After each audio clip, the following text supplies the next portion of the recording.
News first channel ಹಾಗೂ ಡಿಜಿಟಲ್ನಲ್ಲಿ ಜಾಹೀರಾತು ನೀಡಲು ಈ ನಂಬರ್ಗೆ ಸಂಪರ್ಕಿಸಿ. ರಾಜನಹಳ್ಳಿ ಸ್ವಾಮಿಗಳು ಸಭೆ ಕರೆದಿದ್ದಾರೆ. ನಾವೆಲ್ಲ ಹೋಗ್ತಾ ಇದ್ದೀವಿ. ಹೋಗ್ಬಿಟ್ಟು ಇವತ್ತು ನಮ್ಮ ಸಂವಿಧಾನಾತ್ಮಕವಾಗಿ ನಮ್ಗೇನು ರಿಸರ್ವೇಶನ್ ಎಲ್ಲ ಕೊಟ್ಟಿದ್ರು, ನಮ್ಮ ಒಂದು ಭವಿಷ್ಯದ ಪರವಾಗಿ ಅದ್ರ ಬಗ್ಗೆನೂ ಎಲ್ಲ ವಿಸ್ತಾರವಾಗಿ ಎಲ್ಲ ನಾವೆಲ್ಲ ಚರ್ಚೆ ಮಾಡ್ತೀವಿ. ಚರ್ಚೆ ಮಾಡಿಬಿಟ್ಟು ಮುಂದಿನ ದಿನಗಳಲ್ಲಿ ಯಾವುದೇ ಒಂದು ಮಾರ್ಗ ಆಗದಂಗೆ, ಮುಂದಿನ ನಮ್ಮ ಒಂದು ಭವಿಷ್ಯದ ಮಕ್ಕಳಿಗೆ ತೊಂದರೆ ಆಗದಂಗೆ ನಾವು ಚರ್ಚೆ ಮಾಡಿಬಿಟ್ಟು ಅದನ್ನ ನಾವು ಸರ್ಕಾರ ಮಟ್ಟಕ್ಕೆ ನಾವು ಕಳಿಸ್ತೇವೆ. ಯಾವುದು ನೋಡಿ, ಸಮಾಜಕ್ಕೆ ಇವಾಗ ಬಾಬಾ ಸಾಹೇಬ್ ಅಂಬೇಡ್ಕರ್ ಸಂವಿಧಾನದಲ್ಲೇ ಎಲ್ಲರಿಗೂ ಸಮನಾಗಿ ಸಿಗಬೇಕು, ಈಕ್ವಾಲಿಟಿ ಇರಬೇಕು ಅಂತ ಎಲ್ಲ ಇದೆ.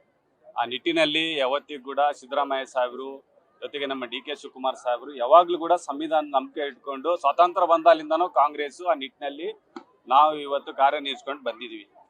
ಇವತ್ತು ನಾನು ನಂಜುಂಡಪ್ಪ ವರದಿ ಹೇಳಿದ್ವಪ್ಪ, 2002ರಲ್ಲಿ ವರದಿ ಕೊಟ್ಟಿದ್ರು. ಅವತ್ತು 114 ತಾಲೂಕುಗಳಿದ್ವು, ಮತ್ತೆ ರೀಸರ್ವೆಗೆಲ್ಲ ಮಾಡಿಸಿದ್ದಾರೆ. ಇವಾಗ ನಮ್ಮ ಸರ್ಕಾರ ಕೂಡ ಇವತ್ತು ಏನೇನಿದಾವೆ, ಹೆಂಗೆ ಯಾರ್ಯಾರು ಪರಿಸ್ಥಿತಿ ಏನೇನಿದಾವೆ ಅದರಲ್ಲಿ ನಾವು ಅದನ್ನ ಈಗ ಸರ್ವೆ ಕೂಡ ಈಗ ಕಂಪ್ಲೀಟ್ ಆಗಿ ಜನಗಣತಿ ಕೂಡ ಈಗ ಒಂದು ಆದೇಶವನ್ನು ಮಾಡಿದ್ದಾರೆ. ಸರ್ವೆ ಕೂಡ ನಡೀತಾ ಇದೆ. ಅದಾದ್ಮೇಲೆ ನಾವು ಕೂಡ ಚರ್ಚೆ ಮಾಡಿ ಒಂದು ವೇದಿಕೆಯಲ್ಲಿ ಕುಂತ್ಕೊಂಡು ಎಲ್ಲರಿಗೂ ಸಮಪಾಲು ಸಂಭಾಳ ಅಂತೇಳಿ ಮಾಡ್ತಕ್ಕಂಥ ಕೆಲಸ ನಮ್ಮ ಸರ್ಕಾರ ಮಾಡ್ತತೆ. ನಾವು ಕೂಡ ಜನಾಂಗಕ್ಕೆ ಯಾವುದೇ ಅನ್ಯಾಯ ಆಗಿದಂಗೆ ಎಲ್ಲರಿಗೂ ಒಂದು ತಗೊಂಡೋಗ್ತಕ್ಕಂಥ ಒಂದು ವ್ಯವಸ್ಥೆ ನಾವು ಮಾಡ್ತೇವೆ. ನೋಡಿ, ನಾವು ಕುಂತ್ಕೊಂಡು ಈಗ ನೋಡಿ, ನಾನು ಒಂದು ಹೇಳೋದು, ಈಗ ಒಂದು ಅದರಲ್ಲಿ ನಾರ್ಮ್ಸ್ ಇದೆ ಎಲ್ಲ ಕಂಪ್ಲೀಟ್ ಆಗಿ. ಈಗ ಜೇನು ಕೂಡ ಕಾರ ಕುಡುಬ ಕೆಲವೊಂದೆಲ್ಲ ಇರ್ತಕ್ಕಂಥದ್ದು, ಅದು ಅಂಬಿಗ, ಆಮೇಲೆ ಸೋಲಿಗ, ಇವರೆಲ್ಲರೂ ಬರ್ತಾರೆ ಎಲ್ಲ ಕಂಪ್ಲೀಟ್. ಅವರೆಲ್ಲ ಬರ್ತಾರೆ ಕುಂತ್ಕೊಂಡು. ಈಗ ಯಾರ್ಯಾರು ಹಿಂದುಳಿದಿದ್ದಾರೆ ಎಲ್ಲರೂ ಕೂಡ ಅದಕ್ಕೆ ಒಂದು ನ್ಯಾಯಯುತವಾಗಿ ಎಲ್ಲ ತಗೊಂಡು ಮಾಡ್ದಾಗ್ಲೇ ತಾನೇ ಅದು ಸಂವಿಧಾನಕ್ಕೆ ಒಂದು ಕಳ ಬರೋದು. ಆ ನಿಟ್ಟಿನಲ್ಲಿ ನಮ್ಮ ಸರ್ಕಾರ ಇವತ್ತಿಗೂ ಸ್ವಾತಂತ್ರ್ಯ ಬಂದ್ಮೇಲೆ ಇಲ್ಲೇ ಮಟ್ಟ ನಾವೆಲ್ಲ ಚರ್ಚೆ ಮಾಡ್ಕೊಂಡು ಯಾವತ್ತು ಕಡಿಮೆ ಆಗಿದೆ ಕಾಂಗ್ರೆಸ್.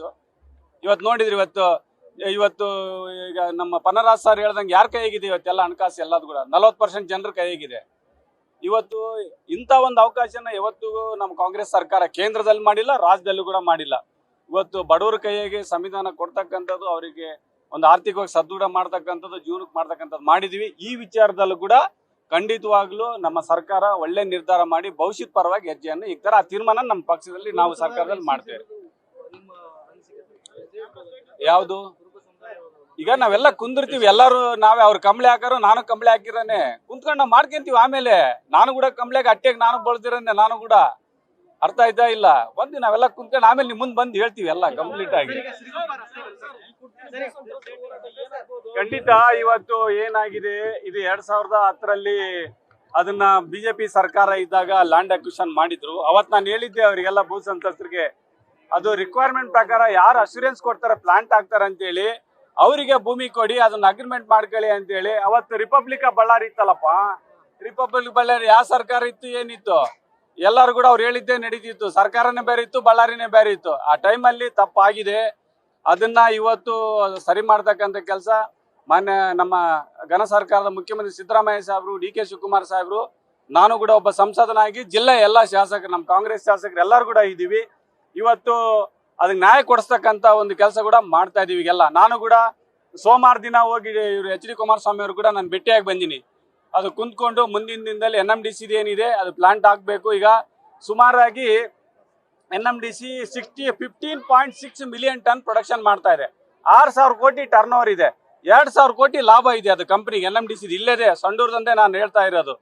ಅದನ್ನ PPP ಸಿಸ್ಟಮ್ ಅಲ್ಲಿ ಅಥವಾ ಈಗ ಕುದುರೆಮುಖ ಬೇರೆ ಬಂದಾಗಿದೆ, ಅದನ್ನೆಲ್ಲ ಸೇರಿಸಿ ಮಾಡಂಗಿದ್ರೆ ಕುಡ್ತನಿ ಹತ್ರ ಮಾಡ್ರಿ ಅಂತೇಳಿ ಪ್ಲಾನ್ ಔಟ್ ವರ್ಕೌಟ್ ಮಾಡ್ತಾ ಇದ್ದಾರೆ. ಆಮೇಲೆ ಮಿತ್ತಲ್ ಕಂಪ್ನಿ ಮಾತ್ರ ಬರಲ್ಲ ಅಂತ ಹೇಳ್ಬಿಟ್ಟಾರೆ. ಅವ್ರು ವಿಶಾಖಪಟ್ಟಣಂಗೆ ಹೋಗಿ 60,000 ಕೋಟಿ ಪ್ಲಾಂಟ್ ಎಲ್ಲ ಹಾಕಿದ್ದಾರೆ. ಅದನ್ನ ಬೇರೆ ಕಂಪ್ನಿಯವ್ರು ಯಾರು ಬರ್ತಾರೆ ಅಂತ ನೋಡ್ತಾ ಇದ್ದಾರೆ. ಅದನ್ನೆಲ್ಲ ನಿನ್ನೆ ಹೋಗಿ ಸಾಯಂಕಾಲ ನಾನು ಮನವರಿಕೆ ಮಾಡಿ ಕೊಟ್ಟಿದ್ದೀನಿ. ಆದ್ರೆ ಇಲ್ಲಿ ಎಂಪ್ಲಾಯ್ಮೆಂಟ್ ಇದ್ದು ಮಕ್ಕಳೆಲ್ಲ ಕೇಳಿದ್ದಾರೆ. ಅವ್ರಿಗೆ ನಾನೇನು ಹೇಳಿದ್ದೀನಿ, ನೋಡಪ್ಪ, ಯಾವ್ದು ಕ್ಲಿಯರ್ ಇದೆ ಲ್ಯಾಂಡ್, ಯಾವ್ದು ಒಂದು ಉದ್ಯಮಿಗೋಸ್ಕರ ನಾವು ಆ ಲ್ಯಾಂಡ್ ತಗೊಂಡಿದೀವಿ, ಅದನ್ನ ಎಂಪ್ಲಾಯ್ಮೆಂಟ್ಗೋಸ್ಕರ ಈಗ ಆಲ್ರೆಡಿ ಒಂದು ಫ್ಯಾಕ್ಟ್ರಿ ಕೈ ಬಿಟ್ಟು ಹೋಗ್ಬಿಡುತ್ತಲ್ಲ. ಇದು ನಮ್ಮ ಸೆಮಿ ಕಂಡಕ್ಟರ್ದು ಏನು ಒಂದು ಪ್ಲಾಂಟ್ ಇದೆ, ಇದನ್ನೆಲ್ಲ ಇದು ಎಲೆಕ್ಟ್ರಿಕಲ್ ಕನ್ಸಂಪ್ಷನ್ ಏನಿದೆ ಕಡಿಮೆ ಮಾಡ್ತಕ್ಕಂಥದ್ದು, ಅದು ಇಕ್ವಿಪ್ಮೆಂಟ್ ತಯಾರಿ ಮಾಡ್ತಾ ಇದ್ದಾರೆ. ಅದನ್ನ 5,000 ಕೋಟಿದು ಬರ್ತಾರೆ. ಸುಮಾರಾಗಿ 1,100-1,200 ಹುಡುಗರಿಗೆ ಇವತ್ತು ನೌಕರಿ ಸಿಗ್ತಕ್ಕಂಥದ್ದು. ದಯಮಾಡಿ ಮಾಡಿ ನೋಡಪ್ಪ, ತೀರ್ಮಾನ ನಿಮಗೆ ಬಿಟ್ಟಿರೋದಂತ ಹೇಳಿದೀನಿ. ನಾವೇನು ನಮಗೆ ತಂದು ಈಗ ಅದು ತಟ್ಟೆಗೆ ಅಡಿಗೆ ಬಡ್ಸೋದು ನಮ್ ಜವಾಬ್ದಾರಿ, ಊಟ ಮಾಡೋದು ನಿಮ್ ಜವಾಬ್ದಾರಿ, ಊಟ ಮಾಡಿ ಆರೋಗ್ಯ ನಿಮ್ ಜವಾಬ್ದಾರಿ. ಇದನ್ನ ಹೇಳಿದೀನಿ. ಪರಿಹಾರ ಕೂಡ ನಾವು ಕುಂತ್ಕೊಂಡು ಮಾತಾಡ್ಕೊಳ್ಳಿ ಅಂತ ಹೇಳಿದ್ವಿ. ಈಗ ಪ್ಲಾಂಟ್ ಬಂದಿದೆ, ಕಂಪನಿಯವರು ಅವ್ರು ಕುಂತ್ಕೊಂಡು ಮಾತಾಡ್ಕೊಂಡ್ರೆ ಬಗೆಹರಿಸುತ್ತೆ. ಚೆನ್ನಾಗಿದೆ ಎಲ್ಲರೂ. ಈಗ ನೋಡಿ ಒಂದ್ ಹೇಳ್ತೀನಿ ನೋಡ್ರಿ, ಯಾವ್ದೇ ಒಂದ್ ಕೆಲಸ ಮಾಡ್ರಿ 2-3 ಉಳಿಪಟ್ಟು ಬೆಳವಪ್ಪ ಅವೆಲ್ಲವೂ ಕೂಡ. ಇಲ್ಲ ಮೂರ್ತಿ ಆಗಕ್ ಆಗುತ್ತೇನ್ರಿ? ರೈತರ ಬೇಡಿಕೆ ಇದೆ. ಫಸ್ಟ್ ಇದಾಗ್ಲಿ ಅಂದ್ರೆ ಬ್ರಾಹ್ಮಣಿ ಮಿತ್ತಲ್ ಅಂದ್ರೆ ಕಾಂಟ್ರವರ್ಸಿ ಇದೆ ಕಣೆ ಅದ್ರದ್ದೆಲ್ಲ. ಅದು ಮುಗಿಲಾರ್ದ ಕತೆ. ಆ ಬ್ರಾಹ್ಮಣಿ ಮಿತ್ತಲ್ದು ಜನಾರ್ದನ್ ರೆಡ್ಡಿ ಅವ್ರದ್ದು ಅವ್ರು ಹೋಗಿ ರಿಯಲ್ ಎಸ್ಟೇಟ್ ಮಾಡ್ಕೊಂಡಿದಾರಪ್ಪ. ಅದು ಹೋಗಿ ಬ್ಯಾರೆರಿಗೆ ಹೋಗಿ ಆ ಕಂಪ್ನಿ ಮರ್ಜ್ ಮಾಡಿದಾರೆ ಒಯ್ದ್ಬಿಟ್ಟು. ಅವ್ರ ಹತ್ರ 5 ಲಕ್ಷಕ್ಕೆ ಎಕರೆ ತಗೊಂಡಿದ್ದಾರೆ. ಉತ್ತಮ್ ಕಾಲ್ವಾದವ್ರಿಗೆ ಹೋಗಿ ರಿಯಲ್ ಎಸ್ಟೇಟ್ ಮಾಡ್ಕೊಂಡ್ರೆ ಈ ಬ್ರಾಹ್ಮಣಿ ಮಿತ್ತಲ್ ಅವ್ರದ್ದು ಮರ್ಜ್ ಮಾಡ್ಕೊಂಡಿದ್ದಾರೆ. ಬುದ್ಧಿವಂತಿಗೆ ಸ್ವಲ್ಪ ಉಪಯೋಗಿಸಿದ್ದಾರೆ. ನಾನು ಅದ್ರ ಬಗ್ಗೆ ಮಾತಾಡಕ್ ಹೋಗಲ್ಲ. ಆದ್ರೆ ನಾನು ಹೇಳ್ತೀನಿ ಅಂದ್ರೆ ಈ ತರ ಸಾರ್ವಜನಿಕ ಜೀವನದಾಗಿರೋರ್ಗೆ ಅವರಿಗೆ ಜನರಿಗೆ ಹಾದಿ ತಪ್ಪಿಸಂತ ಕೆಲಸ ಮಾಡಬಾರ್ದು. ನಾನು ಯಾಕಂದ್ರೆ ಇದು ಯಾವ್ದು ಶಾಶ್ವತವಲ್ಲ ಅಧಿಕಾರ.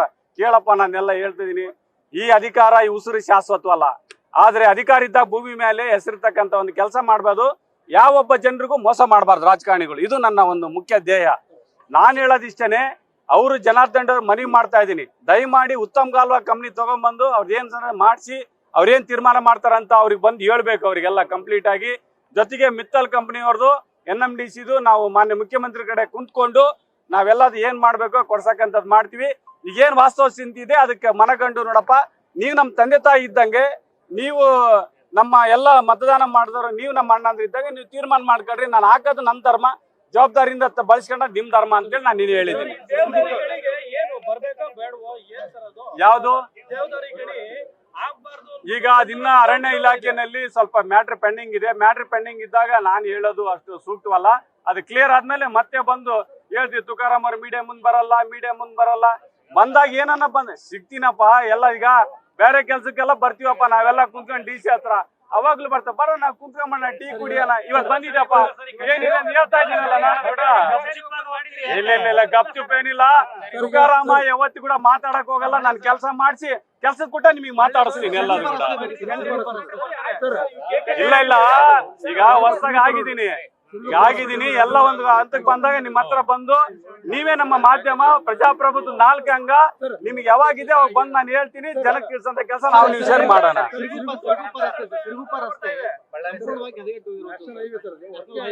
ಇಲ್ಲ ಈಗ ಆಲ್ರೆಡಿ ನಾನು ಟೆಂಡರ್ ಮಾಡಿಸ್ತಾ ಇದೀವಿ. ಇದೆಲ್ಲ ಈಗ ವೇಣಿ ವೀರಾಪುರದಿಂದ DPR ಕೂಡ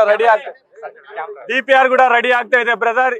ಈಗ ಆಲ್ರೆಡಿ ನ್ಯಾಷನಲ್ ಹೈವೇ ಅದರ್ಸ್ ನಲ್ಲಿ 230 ಕೋಟಿ ವೆಚ್ಚದಲ್ಲಿ NH ಅಲ್ಲಿಂದ ಇವತ್ತು ಸಿರುಗುಪ್ಪಗೆ ಕನೆಕ್ಟ್ ಮಾಡ್ತಕ್ಕಂಥದ್ದು ಎಲ್ಲ ಕೆಲಸ ಕೂಡ ಡೆವಲಪ್ಮೆಂಟ್ ಪ್ರೋಗ್ರೆಸ್ ಅಲ್ಲಿದೆ. ಮುಂದಿನ ದಿನದಲ್ಲಿ ಅದನ್ನ ಫಾಸ್ಟ್ ಆಗಿ ಮಾಡ್ತಾ ಇದ್ವಿ.